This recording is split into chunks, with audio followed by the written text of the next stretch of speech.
group because it is you who have got us to this place where we can plan and say that we're going to get to the finish line, that we are going to win, and as we have said in our movements, it's a matter of time. It's not if we're going to win, it's when we're going to win. And I think this is very timely, especially the gather of our community coming together and making sure that we are ready to go. Because the next 2 years, this and next year, what is at stake is so much for our families. It's so much for our community. It's so much for this country. We know what is at stake is immigrant rights, is workers' rights, is education justice, is racial justice, and the list can go on and on for what we want to see in this country, for what we want to see the future for our kids. So let me just say that this is really great to be here with all of you, and I know it is so great also to see so many fighters for a long time, because we know that this has been a long fight. We know that we've been in a bumpy roads, sometimes full of frustrations, sometimes with great victories, but we know that this is the road that when we come together, we're going to make it happen. So let me just say, for all of those of you, because I see some of you who have been fighting for this long time, they were fighting against Pete Wilson in California. So let me just see, raise your hands when you were in California pushing really bad. I can see some of you, it's been so great, and you have shown something to the whole country. You have shown something when you said, enough is enough, and you changed California. You made it happen in a way that we've been watching and taking lessons from it. So a big applause to all those fighters who have been there for a long time. But also, I see a lot of the fighters who also say enough is enough to the SB 1070 in Arizona. And we fought back very hard. So let me go see those hands of those fighters who were day in and day out making sure that we were getting our voice heard. So raise your hands.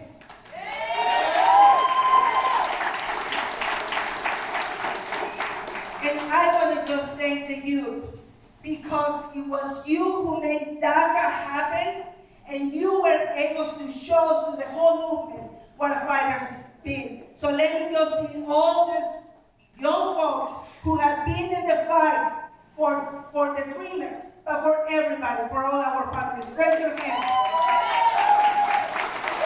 And this is the beauty. This is the beauty of our fight. We have fighters from different generations, and we're ready to take the fight because we know we have the next generation ready to pick it up. Because this is about, just like the civil rights movement, that we're here for the long run. This is not about campaign. This is a movement that is going to change lives. It's going to change the lives of our families. It's going to change the life for our communities, and it's going to change the life for all workers.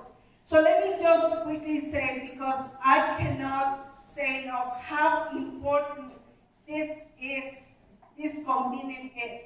Because this is the 2016 is our chance to come back and very strongly raise our voice and to make sure that everybody sees us.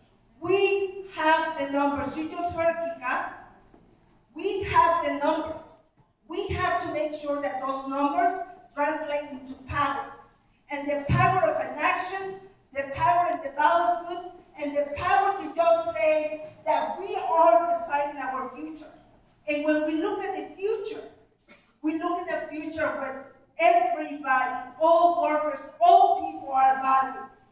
We look at the future where our families thrive, where our communities thrive, where there is no more racism, there is no more hatred, there is no more what we see now. But that's for us to decide. And 2016 is about that. It's about what we are going to do to make sure that our community understands what's at stake. state is about immigration and all the important issues for our families. So with that, I just want to say, I have been, just when I was hearing the stories of our brothers or sisters of the culinary workers, I have had the privilege, just as an immigrant, with also feeling also the story of the assemblyman, telling the story with what happened when you feel that you don't have a voice, and what happened when you start getting your voice, joining your voice, collectively your voice, you can really make things happen. So I had the power to just go to California before Pete Wilson. It was about time where workers, I started organizing janitors. At that time, in the 80s, nobody thought it was possible. Nobody thought that those workers who were immigrants, who were undocumented, who were majority women were going to organize. And you know what? The impossible is possible when it is. And those workers organized in a way that launched a very strong voice nationwide for workers. So we know, once again, that it's a matter of time. It's a matter of when we work together, when we fight together, we win together. And what is going to be very important for us is that we link arms with our brothers and sisters of all the other souls. This is about the type of future that together, all of us, immigrants and non-immigrants, African Americans, Latinos, API, we together, we are going to see a future that is a future that we all dream of, when everybody is valued, that all work is respected. So with that, I really want to thank you, and we, in the next 2-3 days, we're going to be engaging in these conversations. We're going to strategize, we're going to plan, and out of this, we're going to come out with a very strong force. Let me just give you the two quick things, especially because we're not going to wait till the end of the year to have something going on. September is the Hispanic Heritage Month. The Latino Heritage Month. September, we want to come out very strongly, publicly, that we are in a campaign to get all the vote out from Latino, API, Afro-Caribbean, so on all immigrants. So that is going to be something hopefully we can come out of here in September. We're ready to launch publicly. As Jessica said, we do not want to stay here.